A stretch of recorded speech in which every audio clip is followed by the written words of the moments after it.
Dover, 30th of April, 1856, to Sophie Verena. My dear correspondent, while I was in Paris, which I left only yesterday, I received your book and your charming letter quite safely. I am grieved to say that I do not read German, but my eldest boy, who has been partly educated in Germany and knows the language well, has gone through your book at my side and has enabled me to understand much of its pure idea and fine, womanly, true sentiment. I am proud to be associated with it, and thank you more than ever. It will take me a year from this time to finish Little Dorrit. After that, I think I really shall begin, please God, to make myself master of the German language. I lose so much pleasure by not knowing it, and I can learn a language with so little difficulty that I often reproach myself for not having acquired it long ago. I am not so young as I am in the picture you have seen, for that was painted some 15 years ago, and I am now 44. It looks a good deal on paper, I find, but I believe I am very young-looking still, and I know that I am a very active, vigorous fellow, who never knew in his own experience what the word fatigue meant. This is in answer to your first question.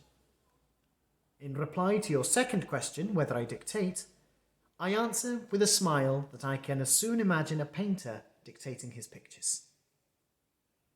No, I write every word of my books with my own hand, and I do not write them very quickly either.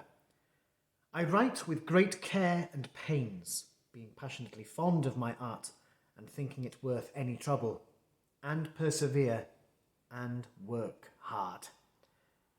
I am a great walker, besides, and plunge into cold water every day in the dead of winter. When I was last in Switzerland, I found that I could climb as fast as the Swiss guides. Few strangers think I look like one who passes so many hours alone in his own study. You would be disappointed, perhaps, to see me with a brown-red colour in my face.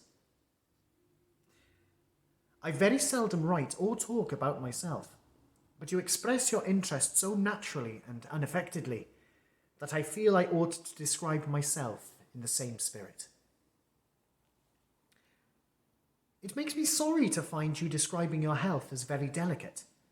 You must remember that in all your literary aspiration, and whether thinking or writing, it is indispensably necessary to relieve that wear and tear of the mind by some other exertion that may be wholesomely set against it. Habitually, I have always had, besides great bodily exercise, some mental pursuit of a light kind with which to vary my labours as an author. And I have found the result so salutary that I strongly commend it to the fair friend in whom I am deeply interested. I am now upon my way home, merely staying here a couple of days to have some walks on the high cliffs by the sea. During the summer, I shall be generally at a little French country house among pleasant gardens near Boulogne-sur-Mer.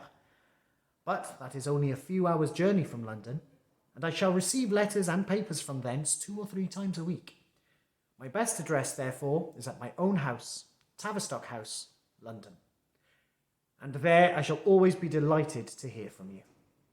Perhaps I may see you there one day. If not, I must come to Potsdam after I have learnt German from your book. Farewell, God bless you, always believe me with great regard. Your affectionate Charles Dickens.